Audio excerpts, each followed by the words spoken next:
90% of dudes rapping, they ain't nice as me. 98% ain't live the same type of life as me. The judge gave me life and then they sent me where the life is be. That level 4 with depth and vice, the type of stuff they like to see. Two choices, fight or flee.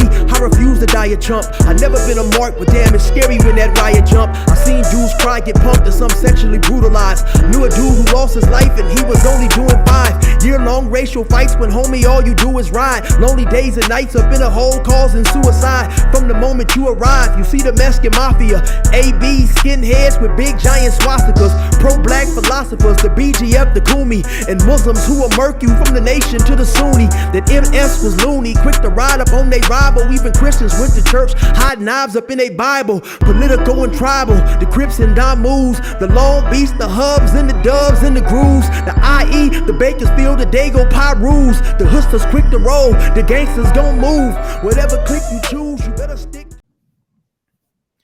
Say what's cracking, YouTube? You already know what it is, man. It's your boy 16 to life, man. Today I got a special guest on, brother by the name of Muhammad, former Long Beach Crip. So Muhammad, introduce yourself a little bit, man, and let us know you know, a little bit about you.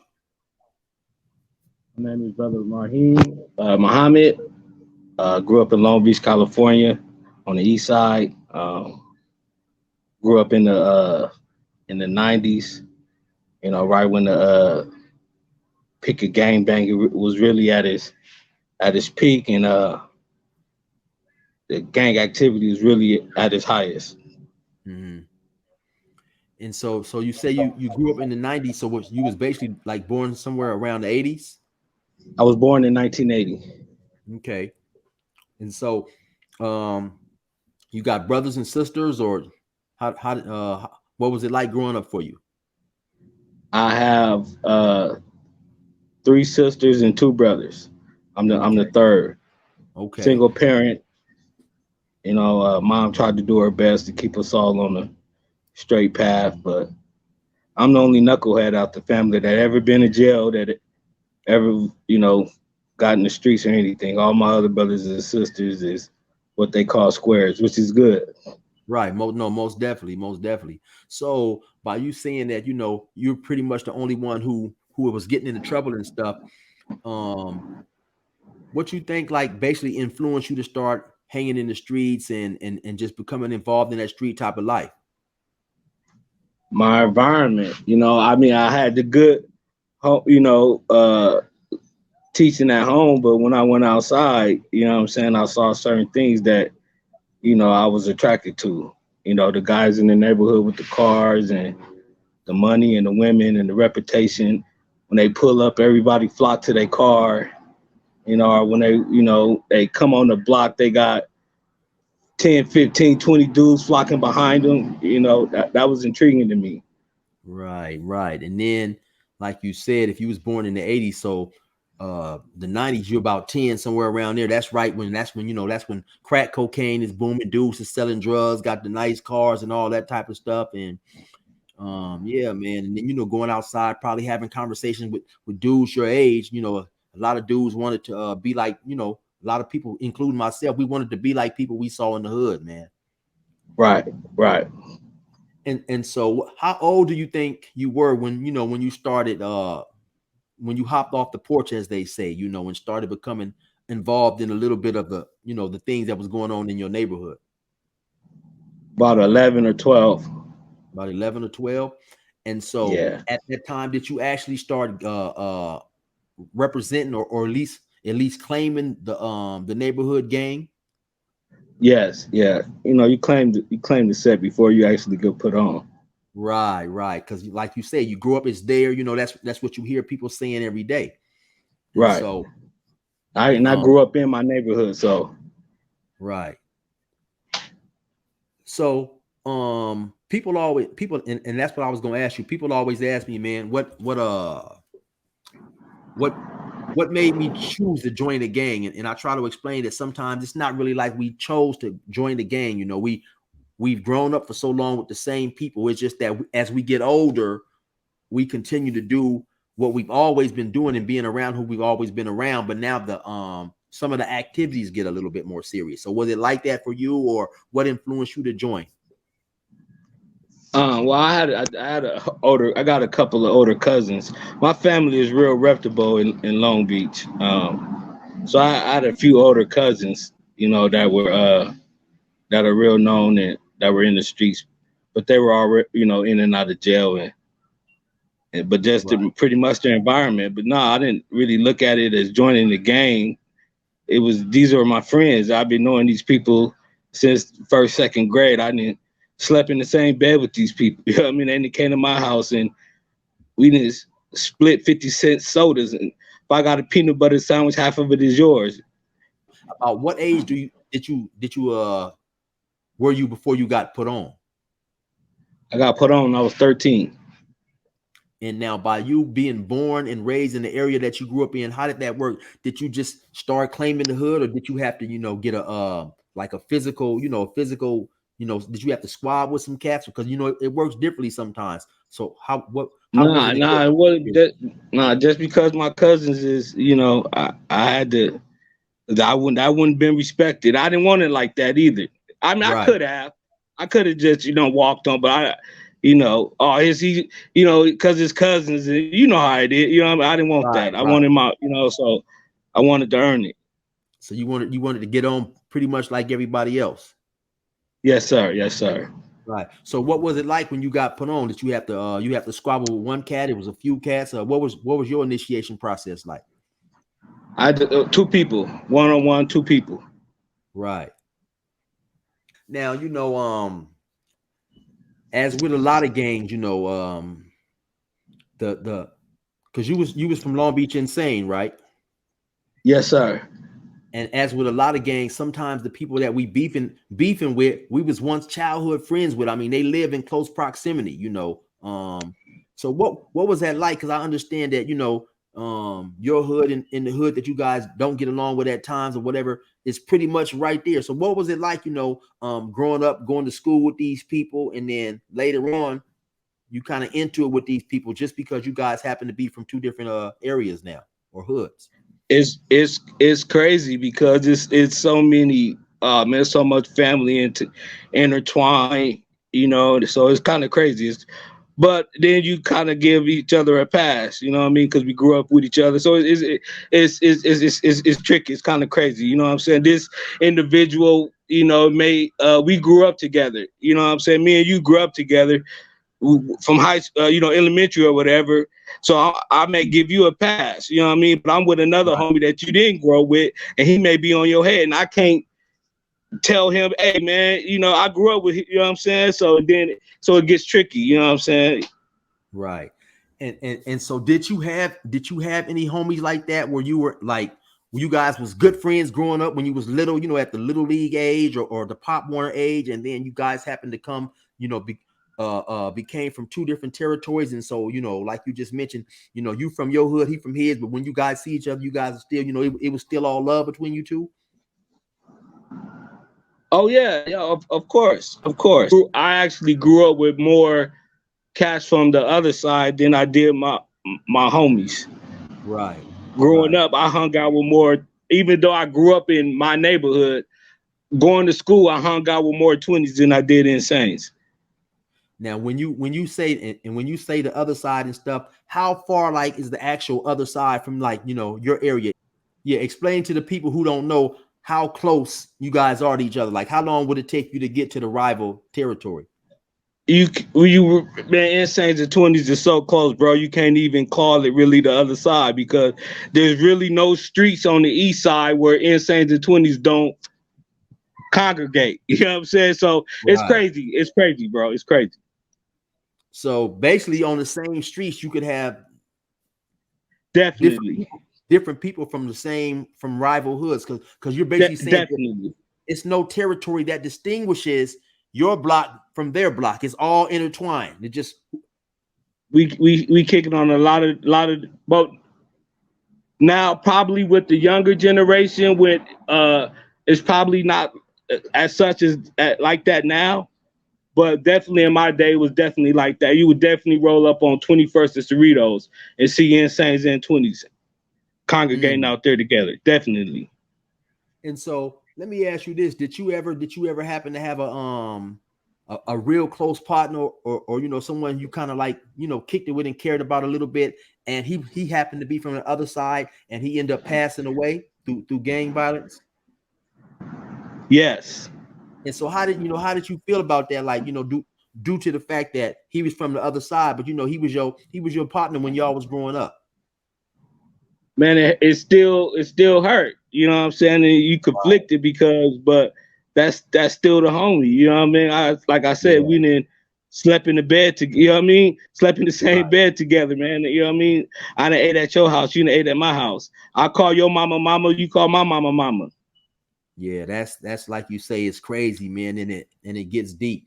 Do you recall maybe ever a time of anybody, either one of your homies from your personal side or someone else you knew from another personal side passing away, and you had individuals from both hoods at the funeral?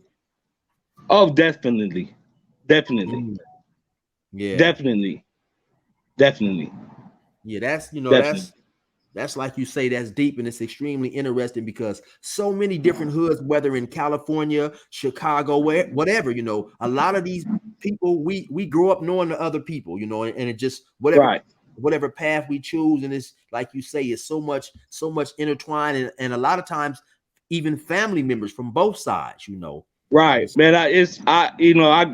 It's so many people that, you know, from 20s, but they whole families from insane and vice versa. yeah, You that's even got people. You even like you was just it. You even got people from insanes and 20s that got the same name. right, right. Wow. And so you was telling me earlier that you guys that, I mean, well, you eventually had got caught up and got in trouble and ended up going to YA, Youth Yeah, Authority, yes, sir. Yes, sir.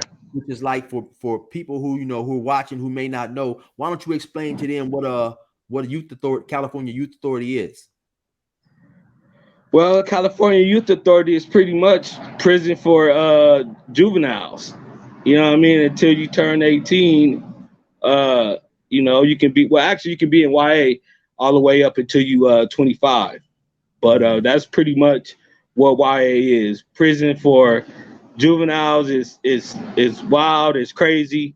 You know, most people that go to YA are, you know, gang affiliated. So you got that element. You know, it's not as racially divided as it California prisons is, but right. you know, you still have that racial element, but it's just, man, it's a powder keg. And so when you went, how old were you, and how long was your sentence? When I went to YA, I was 15. I was sentenced to juvenile life. Damn, you were sentenced to juvenile life at the age of Yes, 15? sir. Yes, sir. Wow, man. So what was that like? You know, if you don't mind, what without necessarily going into all the details, if what was you arrested for? You know, gang related stuff, you know, Right, gang activity, gang, gang shoot, yeah. right at the age of 15, and it led to you getting a life sentence. So what was your mental process at that time? Did you know? I mean, what were they telling you when you got the life sentence? That were you ever going to get out, or how does that work when you get a life sentence for at in the youth authority courts? Well, yeah, they explained that I would get out at 15, but man, 15.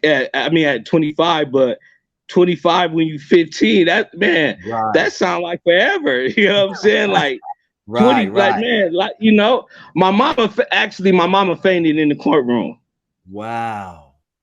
Yeah, And then, because yeah, like you say too, or like you said earlier, you was really the only one in your family that got into any trouble. So I'm sure it had to be extremely hard for her to see, you know, her child caught up in this situation. right, right. Yes, sir. Yes, sir. And Yes, so, sir. what did it do for you mentally when you was told you was, you know, you had a life sentence? Did it make you want to stop gang banging, or did it just like did it make you feel like, okay, I got the sentence now, so you know ain't no turning back? Yeah, I was like, now, I'm finna go up here, get my name up, you know what I'm saying? Do my thing and make sure the homies hear about my name, hear about me on the streets. Right. And see, that might sound crazy, like I said, to someone who hasn't been involved in the gang life. But like I say, I know it, and I'm definitely from that era, so people don't understand that back then, before all these fancy cars and all this type of stuff, your reputation and your name as a gang member was the most important thing, Important thing. Yes, sir. and so, like you said, Yeah. you want to go get your name up. People are thinking, well, dang, this dude got a life sentence. Maybe he need to kick back and try to get out. But your mind was like, now, I'm just to go full-fledged ahead and make sure I'm known. How long did you end up? So how long did you actually end up staying in YA? I stayed in YA 4 years, and then I caught another case and ended up going to prison. What was it like, man, when you finally left and made it to the pen? Because I know that every pen that I've been to, there's always a lot of dudes from Long Beach and particularly from your neighborhood. So what was it like, man? Explain for those who never been to prison. What's it like when you go to a prison and your homeboys find out that you there? I mean, it was all love, Hey, sent me a care package and all that, and that was about it. It was all love though. Made a Right. few phone calls, because you can't make no phone calls because you're on the little I don't know what orientation or whatever. So and made a few phone calls for me, call my people, let them know I had arrived. My first cellie was a cat from Bakersfield, Okay. from Eastside Crip. And that's what I was trying to get. A lot of people, once again, who've never been to prison, they don't understand that when we gang banging, we don't expect to get caught, but if we do, we know that going to prison is just another, like you said, it's just another step in the gang banging. And so when you come to a Right. prison yard and you come outside, or your homies come to the door, say, hey man, the homies up in here, it's fun. You know what I'm saying? We young, Right. Right. you got Right. 5-6 homies on the door. Hey homie, when you come out, we supposed to Right. talk, man. We supposed to talk about this Right. girl and Right. chop it up. And so Right. yeah, it's Right. it's nothing. I don't think it's nothing better in prison outside of maybe a visit or something. When you go outside and see some of your homies and dudes you hadn't seen in a long time or whatever. Right. Right. When you actually on the yard with people you know. So when you get to Corcoran, about what year is it? It's 2001. Hey, which was it? Any riots? Prison Yeah, it fights? was it was a it was a it was a it was a couple of riots actually. I got into my first riot in Corcoran. I don't even think I was there 90 days before a white Crip arrived and we got into a riot with the white boys over the white Crip. So if you do you remember where the white Crip was from? He was from East Coast. He was East Coast. Okay. And so what was that whole scenario like? If you could remember, explain as much as when he hit the yard, did all the Crips find out, okay, it's going down? And how long did it take how long did it take for the riot to jump from the time he actually did hit the yard? Explain, what all you can remember. Well, he hit the yard and of course, they approach him and hey brother, go over here. And from what he turned up on them like, hey, this Crip, I'm a Crip. Yeah. So, of course they go back to their people like, hey man, this guy's, running with the blacks, so then of course a few homies see him. So I actually walked up to him and asked him where he was from. You know what I mean? Because I heard him say Crip, you know what I mean? So I actually walked up to, because he was going in the cell by himself. There was nobody in the cell that he was going in. So I walked up to the cell and I asked him where he was from. So he was in your building then? Yeah, he was in my building. Okay. Do you remember his name? Yeah, I remember his name. You don't want to put it out there? Nah, because he didn't, he didn't stand tall. So I don't want to put him out there. Ain't no need in giving him no shine, huh? So, no, sir. No, sir. So at the time, let me ask you this: was that the first white Crip you had ran across? Actually, I had been in YA with a few white Crips. My boy, Insane from Venice Showline. And so, what was it? as far as you can remember, what was the climate around most of the Crips there? Was they willing to support the white Crip, or was were people like, nah, let him do his, or what was the climate? How was people feeling about the white Crip, the Crips? I mean, like the East Coast that's a pretty, so of course these homies was supporting them. We supported them, as long as you gonna do your thing, stand. We gonna stand behind you, bro. You know what I'm saying? Right. So how did the riot actually kick off? We was coming back from Chow, like maybe a couple of days later, because at first they said it was all good, they wasn't tripping, but you know how that go. Right. That's a decoy. You know what I mean? So, me personally, man, I always, not to sound like a super dude or nothing like that, man, but if I was a white Crip or a Mexican Crip, man, as soon as I'm getting off, because I couldn't wait, and it's gonna happen eventually. You know what I mean? I couldn't just sit there and wait and see what you're gonna do to me. Right. And so you say that he didn't end up doing what he was supposed to do. So what happened when everything kicked off? He rolled up, or he didn't participate at all, or what? Well, he participated. He just told the police that he feared for his life and he didn't think general population was the place for him no more. Right. Okay. And so you said a couple of riots happened while you was there. What was some of the other stuff that that jumped off when you was there? We got into it with the Southsiders. Like soon as we got out off of lockdown, from the riot with the Woods, we got into it with the Southsiders. Yeah. And do you recall what that was about? A cat from Compton, and they had gotten into it in the kitchen. Yeah, they had gotten into it in the kitchen. That's what it was over. They got into it with in the kitchen, and old boy from Compton, he didn't even come back and tell nobody what happened. And so later on, at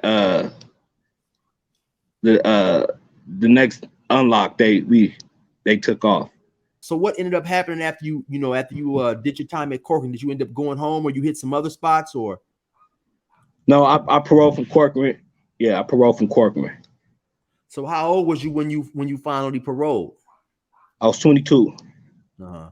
So what was 21 going on 20? Not 22 yet. 21 going on 22. Just about to turn 22. And so what was that like now that you didn't did your time, you didn't parole, you didn't came home? How was where was your mind at now? Since you had done this time and came home, and I'll just ask you that question first. Well, it's pretty much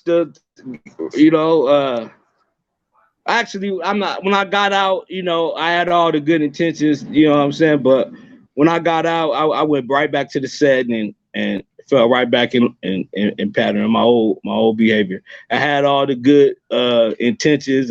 While I was in there, I started studying Islam, and I had good intentions. But when I actually got out and got around the homies, and I went right back to what I was doing before. So how long was it until you found yourself, back in trouble, either on a violation or a new arrest? I stayed out like 3.5 months, and I was back in prison for a violation for being around known gang members. Damn. So, damn. How did that feel, man? You had briefly regained your freedom just for a hot second, and next thing you look up, you back in jail. I felt like a jackass, really, but at the same time, I always just looked at it as a part of, this is part of the life I chose. When you end up going back to prison off this violation, where did they send you? They sent me to Soledad. What was going on up there? Any more fights and stuff like that? Well, that's prison, man. Fights is every day, man. But it was cool up in Soledad, man, because they had Norteños, man. So, that took the attention off of us with the Southerners, and so they had their own little beef going on. So I saw a lot of little melees between them, Did they have the Norteños? Were they just as deep as the Southsiders, or What was like in your Actually, opinion? that, Soledad, that's up north. So they was, yeah, probably, yeah. Uh, If not deeper, if not deeper. so back then when they seen each other, was it on site or That's did they what have? that was what was crazy about Soledad, because every other, I've heard that that's what it is, but I guess in Soledad they had some type of working understanding. And so you told me at some point in time, man, you was on the yard with two of your homies and they got into it. So can you give me as much of that story as you comfortable with giving? And Yeah, man. I was only this. That's when I was in Soledad the second time, or the first. Yeah, that was the second time I was in Soledad. Two homies that got into it. We used to get like little brownies in our state lunches, and they gave brownies that day, and the homie had his brownie on the table, and the Long Beach car, and just like other cars, I'm sure. But we had a mandatory workout. As soon as you hit the yard, you had to run 3 laps. So me and another one of the homies, we was running the lap. We was running our laps, and as we came around and got to the in front of the table, I noticed that they were getting into it. And it was over something stupid, and neither one of them wanted to swallow their pride, and they went in the cell. And one homie was an older homie, he had life, and the other homie was young. And the other part I didn't tell you, Chill, was the homie only had 3 weeks to go home, bro. oh, okay. So you talking about your homie who ended up losing his life? Yeah, yeah, he only had 3 weeks to go home, man. That's the other. Oh That's the wow. they went in the cell, and he dope fiend the homie, and the homie grabbed him and choked him out. Wow, that's horrible, man. So about what age was he, a youngster or? Yeah, he was young. We was both around the same age, man. So that was back in the. So yeah, he was about 22, 23. Wow, that's crazy, man. So you said the dude had 3 weeks to go home, and he ended up getting into a fight over a brownie and losing his life. Yeah, man, over a state brownie, because he didn't want to. This is stupid, man. I ain't. I apologize, bro. Neither one of them wanted to put their pride to the side. And one of the What? other homies, the older homie, he didn't think, he didn't think they was really gonna go in a cell and fight. Right. So he, because there was other homies around that felt they could have stopped it, but nobody really thought they was finna go in the cell and fight over a state brownie. I mean, and definitely nobody thought that was gonna be the outcome. Right. And so was this on a level 3 or level 2 or? Soledad was a level 2 at that time, but it was structured, and it was ran like it was a level 3, level 4. Right. And no, because the reason why I asked, because maybe a month or two ago, somebody left a comment in my section talking about, well, we don't want to hear no level 2 stories and this and that. And I was trying to explain to that dude, man, level 2, level 1, prison is still prison, man. You still have violent Oh, incidents, you definitely. still have violent people, and it doesn't necessarily, that's necessarily have to be on no level 4 to lose your life. Right. Right. That was definitely on the 2 yard. Most of the, but Soledad had a lot of like I said, because Soledad was a 2 yard, but it was ran like a 3 because it was still cell limit. So a lot of cats that had been down a long time and still didn't want to be in dorm living, still wanted to be in cell living, they was in Soledad. A lot of people that was down 20, 30, 40 years, people that had been in Soledad 20, 25 years in the same prison. And so I'm kind of curious, man, about, I don't know if you know the details of when your two homies got into it and the dude lost his life. How did that work? I mean, did he come out the cell and say, "Damn, man, I just choked the homie and killed him," or that's crazy. Yeah, well, he flagged the police. Oh wow! So like you said, the older homie didn't even think that they was gonna fight, So he wasn't even going in there with the intentions to hurt him. But once the other dude fired on him, punched on him, he kind of had to defend himself some.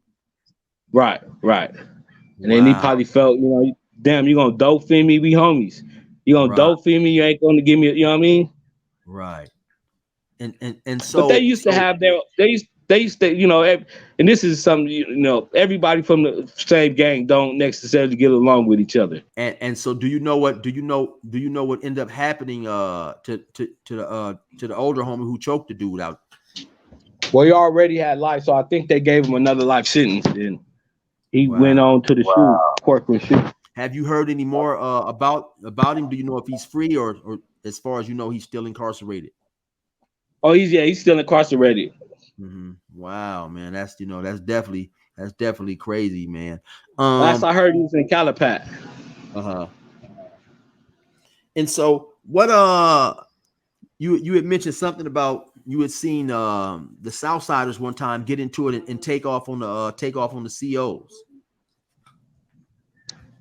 Right. Yeah, they had got into it with each other. They had a little infighting in front of the building, and they didn't like how the COs responded, and they felt they dealt a little too aggressively with one of their people. So they all took off on the police. So the whole entire population of Southsiders that was on the yard, or just those in that vicinity? Well, of course, those in that vicinity, but then others, because other COs, So yeah, at one point, yeah, damn near every Southsider that was on the yard. Right, because I seen the incident somewhat similar to that, man. The dude was being escorted across the yard, and I told a story about it. I don't know what I named it, but yeah, Hispanic was being escorted, handcuffed across the yard, and I guess he had done something and fell out of the good graces of the Southsiders. And when they seen him, they rushed him, man, and all the basically. Oh yeah, they don't care. Yeah. Yeah, I gotta. Man, I seen that in the county jail one time. Man, they put some, in the LA County Jail, if you wear a yellow wristband, usually that means protective custody. So they brought some Southsiders into our building, and they had yellow wristbands on. They brought some wood. They brought 2 woods and 3 Southsiders into our building in the county jail, and they had yellow wristbands on. I seen it, you know what I mean? I was like, man, this finna go down. I started, getting my stuff together. I don't want no blood on my stuff. Let me roll my mattress up and they did, man. The whole population, man, it was about 40, 50 Southsiders in that building, man. And they all jumped on those 3 dudes, man. And it got ugly for them. Yeah, so when they go, they all gonna go. And so they jumped on the Hispanics they brought in there and the white dude as well. Well, the whites, they told the whites, you deal with your people, and we're gonna deal with ours. Okay. Wow, man. And so one other question I always ask, man, when you was in the county jail, in your opinion, who ran the county jail, or who runs prison, period? I always like to ask that question because everybody's experience is different.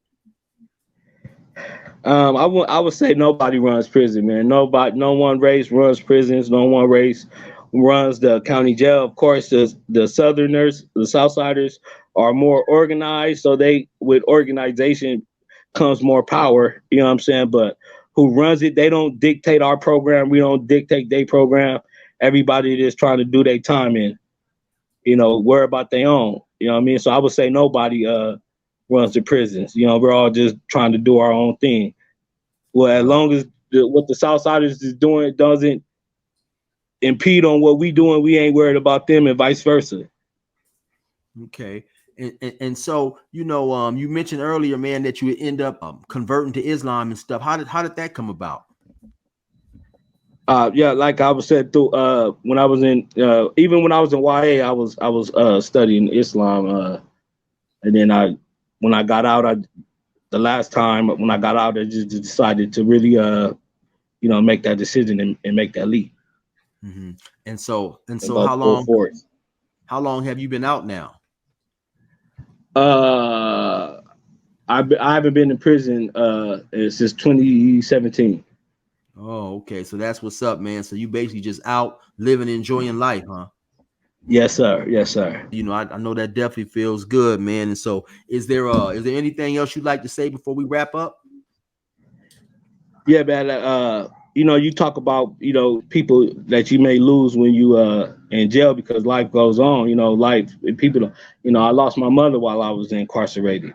You know what I'm saying? Man, And my that condolences, man. right, right. And so, just to anybody that's out there watching this, man, that that's not the lifestyle you want to live, man. That prison life, that's not cool. Your worst day free be better than your best day incarcerated. Trust me. Right.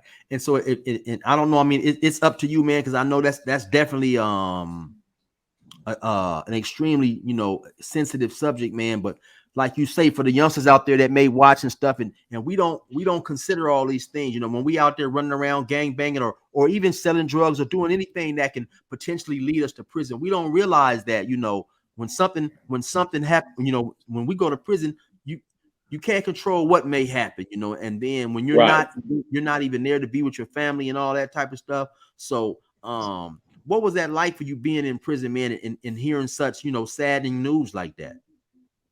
Oh man, it was tough, man. It was tough. It really was. It was tough. Not being able to go and not really being able to mourn because you can't be in there crying. You know what I'm saying? You Right. know, Most uh, definitely. Yeah. so it was tough. You know what I'm saying? I had to inside I felt one way, but on the outside I had to portray a whole nother facade or whatever. Right, because like you say, when I was in prison, my father passed away, and I'm outside working out, and they called me, they paged me to come to the office, so I'm knowing that I hadn't been in any trouble, so I'm automatically knowing it's bad news. I hadn't been in any trouble, Right, which is the only time you get a page to the office, and so I go in there, and they got the chaplain sitting up in there, and he started giving me this spiel. I told him, hey man, I don't want to hear all that. Just tell me what happened. He told me my father right, passed. Then he allowed me to make a call. They allowed me to make a little 5-minute call. I'm talking to my mom. She's crying and she's all upset. You don't have the privacy, like you say. It's extremely, man. It's extremely, it's horrible, basically. And then I'm pretty right, sure right. they didn't allow you to go to the funeral, right? Right, right. Well, I could have, but man, it was so expensive, man. You gotta pay for the COs and Transportation, then right? double time pay for the yeah, it was too much, man. My uncle was gonna put up his house or whatever, but I was like, man, just send me the obituary, man. Yeah, yeah, yeah. It's Yeah, but I definitely didn't even tell nobody for a while, man. You know what I mean? After I came back from the program office, I went like I remember you told the story, man. I went right back to the yard and posted up with the homies. They was like, man, what they call you for the program? I was like, oh man, you know what I mean? I forgot even what I told them. I just told them, so made something up. right. And no, And you then I thought definitely actually I didn't tell them until because I was in the cell with one of the homies until I got the obituary. Nobody knew, and that was like almost a month later. right. And like you say, I told one homie because he asked me, why they call you to the program office. My partner, man, I just talked to him 2 days ago. That was in 2003. He got life. He's still trying to get out and come home. But like you say, I didn't tell nobody. And my main purpose is you don't want people constantly coming up to you, saying something Yeah, to you, right, reminding you, telling you, right, I'm sorry, because it's right, really nothing we can do from that at that point, And right, so who right, wants to be right, continuously reminded of something that we can't, something like that, man. And so yeah, they don't understand. And so for the youngsters out there, man, just pay attention. Anything could happen, to a family right, member, anything. And not even, it doesn't even necessarily have to be a family member passing away.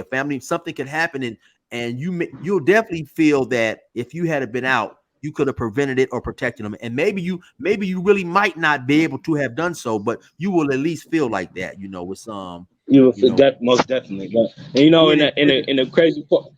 the crazy part about it, man, the last time I saw my mom, she came to my court date. My mom, from when I got sentenced to YA, my mom never came to see me in jail or nothing, and she never came to no other of my court dates. But she came to my last court date. That was the last time I seen my mom, man, and I was just so embarrassed for her to see me like that. You know what I mean? And I couldn't even. I started crying, man. You know what I mean? I couldn't even. They had to like just suspend the little court proceeding, man, because I was just so embarrassed for my mom to see me in handcuffs like that. I know people was like, man, you did all that stuff, but you know, that's still moms, you know. No, most and definitely. I know she didn't raise me like that.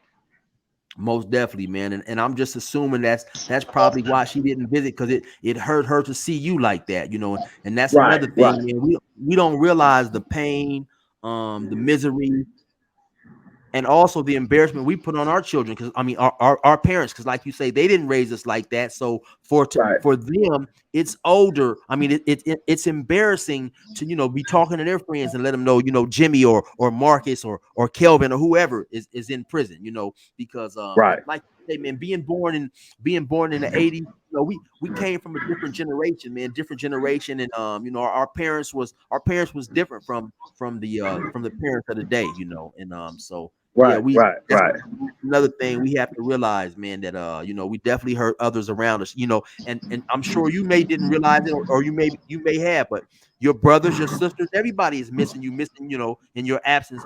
Everybody's hurt to see you go and stuff. So most definitely, man. My little brother, you know, I had a conversation with my little brother, you know what I mean? And he told me as much, you know what I mean? Because I was clowning him, and you know, he made a comment like, man, you and my older brother wasn't there, you know what I mean, to show me.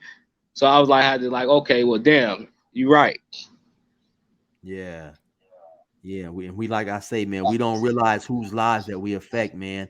But Muhammad, I extremely appreciate you, man. Willing to come on my platform, you know, share your story with me and my viewers. I appreciate you always supporting me. You know, you had mentioned to me you've been watching for quite some time, man. So, you know, I appreciate all that. Sir. Yes, sir, man. Yes, sir, man. I appreciate you having me on your platform, man. And man, I respect you, and I respect what you're doing, man. For you to do all that time to get out and start your own platform and do something for yourself, man, that's commendable. You always give your free game Friday, and you always let your viewers know that you ain't glorifying this life, man. And I could, you know, being from the California prison system and being from the streets, man, I could tell you a genuine dude. You know, you don't be on here putting extras, you know, putting the 2 on the 10. Right. And let me ask you one more question, since you mentioned the free game Friday. Did you ever experience anything like that when you was growing up? You had homies come through and, you know, give y'all some game and all that stuff? Oh man, always, man. Always. Yeah, man. The older homies, man, during the day, man, we couldn't just be hanging out on the block and it was school time. Right, most definitely. And most definitely. I think that was basically just like a staple of I was going to initially say, you know, California gangbanging culture, but I think everywhere, man, you know, the older dudes was different. You know, they tried to give us good advice, man, because like you said in one of your interview, I mean, in your earlier interview, we all grew up together in the neighborhood. So these older dudes had been seeing us since we was 3-4 years old, maybe sooner than that. So they definitely didn't mislead us and misguide us and stuff like that. So yeah, man, I think that was, you know, that's something that's definitely goes on in a lot of different neighborhoods all over the United States, you know. Oh, most definitely. That you know, that's what I'm on now, man. Giving wisdom and proper guidance to my little homies, man. I ain't gonna never tell them to pick up a gun and go do nothing stupid. Right. And that's definitely respectable and commendable too. And like I said, once again, Muhammad, thank you for coming on here, you know, sharing your platform, taking time out of your day to tell us about your experiences. And you definitely take care, man, and enjoy the rest of your day. You too, bro. God bless you, bro. All right, I appreciate it. Yep, sir. The crackers let me out the gate, now the pressure's on. We about to get this shit straight like a pressing cone. The wrong cat to get aggressive on. I bring the bitch up out of niggas while you think they got them dresses on. My reach long and that's the best type. To have some dirty white boys come and smoke you like a meth pipe. And leave your chest bright red like a fire truck. Kicking your mom's door at night, nigga, and tie her up. I'm wild as fuck and I'm respected by the new youth. I put this pistol in their ear like a Bluetooth. I blow their brains on they new coupe and have red everywhere just like a function full of soup whoops. Tell your troops I deal with beef like a butcher. My 4-5 pump more guys than Ashton Kutcher. Line pusher, quick to bury your clown. Nigga, I stayed in the park like the merry-go-round. Get it? The game greasy, bitch, the game need me. Oh, you niggas don't know my name. The game greasy, bitch, the game need me. I'm out here doing my thing. The game greasy, bitch, the game need me. I swerve in my own lane. The game greasy, bitch, the game need me.